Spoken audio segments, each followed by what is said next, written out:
So hello বন্ধুরা, কেমন আছো সবাই? আশা করি সবাই খুব ভালো আছো আর আমিও ভালো আছি। তো আজকে সুন্দর একটি ব্লগ নিয়ে চলে এসেছি তোমাদের সামনে। আর দেখতে পাচ্ছ আমি কিন্তু সমস্ত কাজ বাজ সেরে চলে এসেছি রান্নাঘরে। তো এসে কিন্তু আমি এদিকে রান্নাটা বসিয়ে দিয়েছি। আজকে আর সকালে বাসি কাজগুলো দেখালাম না, কেন কি অলরেডি অনেকটা লেট হয়ে গিয়েছে। তো সেই জন্য ভাবছি আজকে আমি রান্নাঘর থেকে ব্লগটা স্টার্ট করি।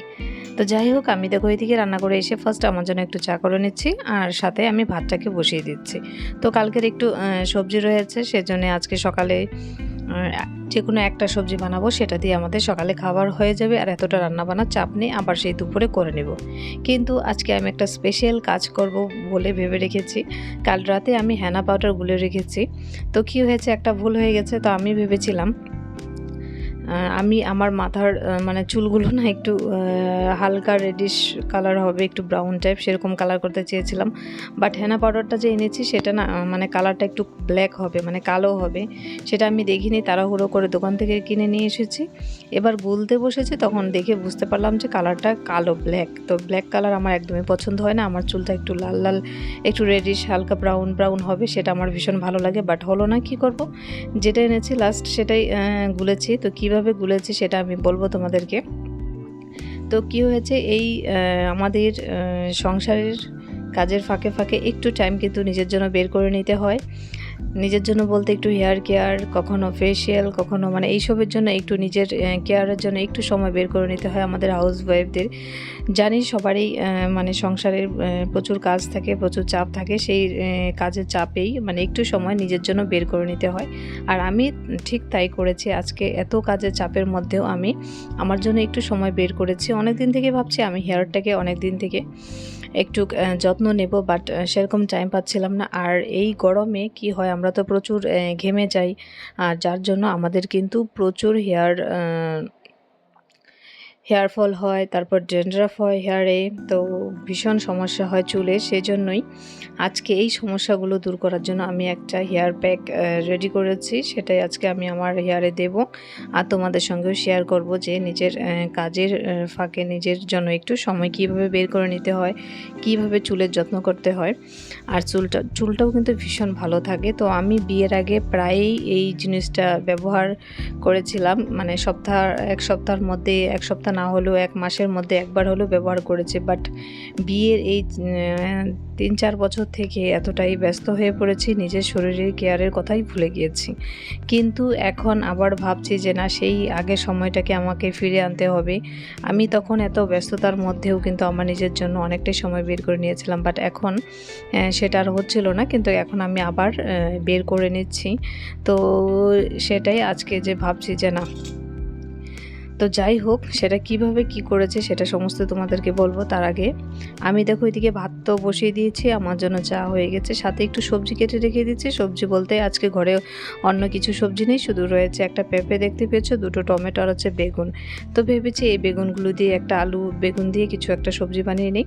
তো সবজিটা কেটে রেখে দিচ্ছি, আমি পরে রান্নাবান্না করব। আগে আমি চুলটাকে একটু যত্ন করে নিই, তারপরে রান্নাবান্না করে নেব। রান্নাবান্না তো আমাকে রোজই করতে হবে, কিন্তু হেয়ার কেয়ার তো রোজ করা হচ্ছে না। তো সেই জন্য আজকে আগে হেয়ার কেয়ার করব, তারপর গিয়ে রান্নাবান্না করব। তো সেই জন্য সবজিটা কেটে জলে ভিজিয়ে রেখে দেব, দিয়ে এদিকে আমি বসে পড়বো আমার হেয়ার কেয়ারে। তার আগে আমি একটু সকালে যে ব্রেকফাস্ট সেটা করে নিচ্ছি। সকালে ব্রেকফাস্ট বলতে একটু মুড়ি নিয়েছি, 2টো বিস্কিট নিয়েছি আর একটু চা। তো যাই হোক, খেয়ে টেয়ে কিন্তু আমি এদিকে বসে পড়েছি হেয়ার কেয়ারের জন্য। তো ফার্স্টে দেখো আমি হেনাটাকে আমি রাত্রেই গরম জল দিয়ে গুলিয়ে রেখেছি। তো গরম জল বলতে এখানে আমি চা পাতার লিকার করেছি। চা পাতাটাকে ভালো করে জলের মধ্যে ফুটিয়ে 10 মিনিটের মতো ফুটিয়ে তারপর ঠান্ডা করে ওই জলের মধ্যে হেনা পাউডারটাকে গুলিয়ে রেখে দিয়েছি। তো এখন আমি এর মধ্যে দিয়েছি একটু ক্যাশকান্তি তেল, হেয়ার অয়েল। তোমরা যে কোনো হেয়ার অয়েল চাইলে দিতে পারো, নারকেল তেল বা যেটা ইউজ করো হেয়ারের জন্য সেই হেয়ারটা একটু দিতে পারো, হেয়ার অয়েলটা। আর দিয়ে নিচ্ছি অ্যালোভেরা। তো অ্যালোভেরা তোমরা চাইলে অরিজিনাল অ্যালোভেরাটাও দিতে পারো। তো আমি এখানে যেটা অ্যালোভেরা কিনতে পাই, অ্যালোভেরা জেল, সেখান থেকে একটু পরিমাণে অ্যালোভেরা দিয়ে দিয়েছি। আর অনেকেই ডিম দিতে পারো, সাথে দই দিতে পারো। ওই 2টো জিনিস আমি দেইনি, কেন কি আমার ওই 2টো জিনিস ভালো লাগে না। বাট খুবই ভালো হেয়ার হেয়ারের জন্য। ডিমটা আমার একদমই ভালো লাগে না চুলে দেওয়ার জন্য, তো সেজন্য আমি ওই দুটো ইউজ করিনি। তোমরা চাইলে ইউজ করতে পারো ডিম আর হচ্ছে দই আর একটু হচ্ছে লেবুর রস। তো এই সমস্ত দিয়ে ভালো করে ভালো করে হেনাটাকে গুলিয়ে নিতে হবে। একদম দানা দানা যেন না থাকে সেরকমভাবে ভালো করে গুলিয়ে নিতে হবে। নিয়ে তারপর মাথার মধ্যে এইভাবে লাগাতে পারো। যদি ব্রাশ দিয়ে লাগাতে চাও তবে ব্রাশ দিয়েও লাগাতে পারো, আর না হলে হাতে লাগাতে পারো। আমার যেমন মানে ব্রাশ থেকে আমার কিন্তু হাতে বেশি কমফোর্টেবল, বেশি ভালো হয়, সুবিধা হয় দিতে। একদম চুলের গোড়ায় গোড়ায় দিতে পারি, সেজন্য আমি হাতে দিচ্ছি। আর দেখতে পাচ্ছ আমি কিন্তু চুলের গোড়ায় ভালো করে দিচ্ছি, কেন কি আমাদের মেন কিন্তু চুলের গোড়াটাই। আর কি হয়েছে, এত গরমের মধ্যে ঘেমে ঘেমে চুল কিন্তু পড়ে যাচ্ছে, চুলের গোড়াগুলো একদমই নরম হয়ে গিয়েছে। আর হচ্ছে প্রচুর ড্যান্ড্রাফ, এত ড্যান্ড্রাফ হয়েছে সেজন্য চুলগুলো আরও পড়ে যাচ্ছে। আর কি আরেকটা জিনিস হয়েছে, আমার মিডলে একটা দুটো করে চুল পেকে যাচ্ছে, সেই ভয়ে টেনশনে। তো সেজন্য আমি বেশি দেরি করিনি, আজকে বসে পড়েছি চুলের যত্ন নেওয়ার জন্য। তো সেই জন্য কী করেছি, এই হেয়ার প্যাকটা মাথার মধ্যে দিচ্ছি। আর দেখো আমি কিভাবে দিচ্ছি, একটু একটু চুল সরাচ্ছি। প্রথমে চুলটাকে আমি ভালো করে চিরুনি করে নিয়েছি, তারপর একটু একটু করে চুল সরাচ্ছি আর একদম হেয়ারের মানে যে গোড়ায় গোড়ায় দিয়েছি। তো ফাইনালি দেখো কীরকম হয়েছে, ভালো করে গোড়ায় গোড়ায় দিয়ে তারপর লাস্টের দিকে মানে যখন পুরো মাথায় দেওয়া হয়ে গেছে তারপর লাস্টের দিকে চুলের আগাগুলোতে দিয়ে পুরো চুলটাকে এইভাবে মুড়িয়ে মাথার মধ্যে দিয়ে রেখেছি। আর দেখতেই পাচ্ছ কি সুন্দরভাবে দিয়েছি, আমি কিন্তু পুরোটাই হাতেই দিয়েছি। তো এইভাবে দিয়ে আমি এখন 2 ঘন্টার জন্য আমার যে সমস্ত কাজগুলো রয়েছে সেই কাজগুলো করে নেব। 2 ঘন্টার পর আমি হেয়ারটাকে ধুয়ে নেব। তো যাই হোক 2 ঘন্টার পর আমি আবার হেয়ারটাকে ধুয়ে চলে এসেছি রান্নাঘরে। দেখতে পেয়েছো আমার চুলটা কিন্তু ধোয়া হয়ে গেছে। আর চুলটা ধুয়ে আমি একটা ভালো করে একটা কাপড় মাথায় বেঁধে রেখেছি আর চলে এসেছি রান্নাঘরে। ওই যে সবজিগুলো কেটে রেখেছিলাম সকালে বলেছি না, সেই সবজিগুলোকে এখন আমি বানিয়ে নেব। আলু আর হচ্ছে বেগুন দিয়ে আর মাছ দিয়ে একটা ঝোল করে নেব। আর সকালে তো কিছু বানানো হয়নি, ওই সবজি ছিল রাতে, সেটা দিয়ে খাওয়া হয়েছে। তো এখন আমি এই সবজিটা করে নেব, সাথে আর একটা কিছু করে নেব। তো এগুলো দিয়ে আমাদের দুপুরে খাওয়া দাওয়া হয়ে যাবে। আর অনেকটাই লেট হয়ে গিয়েছে, প্রায় দেখতেই পাচ্ছ কটা বেজেছে, প্রচুর লেট হয়ে গিয়েছে, 3:15 বেজে গিয়েছে।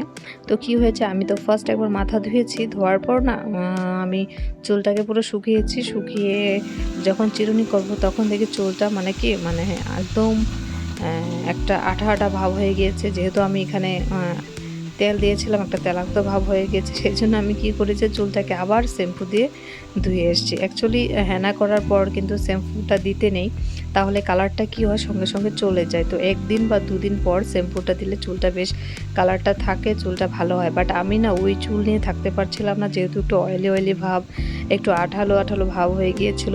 তো সেই জন্যে আমি চুলটাকে আবার 1 ঘন্টা পর শুকানো চুলটাকে সেটাকে আবার শ্যাম্পু দিয়ে ভালো করে ধুয়ে এসেছি। তারপর গিয়ে মানে একটু শান্তি ফিল হচ্ছিল যে না এবার ঠিক আছে, চুলটা একটু হালকা হয়েছে। তো তো আমার মতো তোমরা এরকম করো না, তোমরা 1 দিন বা 2 দিন পরে হেয়ারটাকে শ্যাম্পু দিয়ে ওয়াশ করো, তাহলে কালারটা মানে ভালো হবে আর চুলটা একটু ভালো থাকবে। সঙ্গে সঙ্গে শ্যাম্পু করলে কি হয় সেই কালারটাও চলে আসে, আর মানে একটু চুলটা একটু ভালো কম হয় আর কি, সেটাই। তো আমি থাকতে পারছিলাম না বলেই হেয়ারটাকে ওয়াশ করে ফেলেছি শ্যাম্পু দিয়ে। অ্যাকচুয়ালি শ্যাম্পুটা 2 দিন পরে দিলে বেশি ভালো হয়। যাই হোক এদিকে কিন্তু আমার রান্নাবান্না কমপ্লিট হয়ে গিয়েছে। আর এইগুলো দেখো, এগুলো হচ্ছে আমাদের গাছের পেয়ারা, আমার শাশুড়ি মা আমাকে এনে দিয়েছে পেরে গাছ থেকে। তো অনেক বড় বড়, এগুলো না একটা খেলে পুরো পেট ভরে যায়। তো আমি এখন রেখেছি, বিকালে খাওয়া দাওয়ার পর আমি খাবো আর কি। তো আমার সবজিটা কিন্তু হয়ে গিয়েছে। তো এবার এর মধ্যে একটু ধনেপাতা দিয়ে দেবো কুচি কুচি করে কেটে, সেজন্য আমি একটু এখন যাব ধনেপাতা আনতে। আমাদের বাড়িতে কিছু গাছ আমি লাগিয়েছিলাম টবের মধ্যে, সেখান থেকেই ধনেপাতা এনে সবজির মধ্যে দিয়ে দেবো। আমি কিন্তু দেখিয়েছিলাম আমার ফার্স্ট ভিডিওতে আছে ধনেপাতা গাছ, আমি দেখিয়েছি, সেখানে আমার ভিডিওগুলো দেখে নিও। আর যারা যারা আমার এই ভিডিওগুলো মানে দেখছো নতুন, তোমরা প্লিজ আমার চ্যানেলটাকে সাবস্ক্রাইব করে দিও, পাশে থেকো আর সুন্দর একটা কমেন্ট করে দিও। আশা করি তোমাদের ভালো লাগবে ভিডিওগুলো দেখতে, আর আমারও ভীষণ ভালো লাগবে ভিডিওগুলো বানাতে।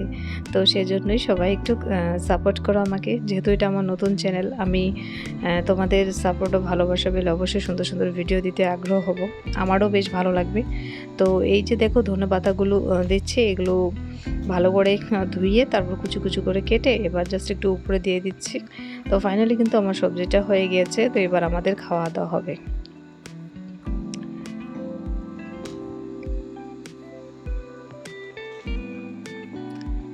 তো এখানে খাওয়া দাওয়া করার পর বিকেলে ঠিক সন্ধ্যে 7:30টার দিকে চলে এসেছি আবারও রান্না করে। রাতে রুটি হবে আর দুধ রুটি খাওয়া হবে, সেই জন্য একটু রুটি করে নিচ্ছি।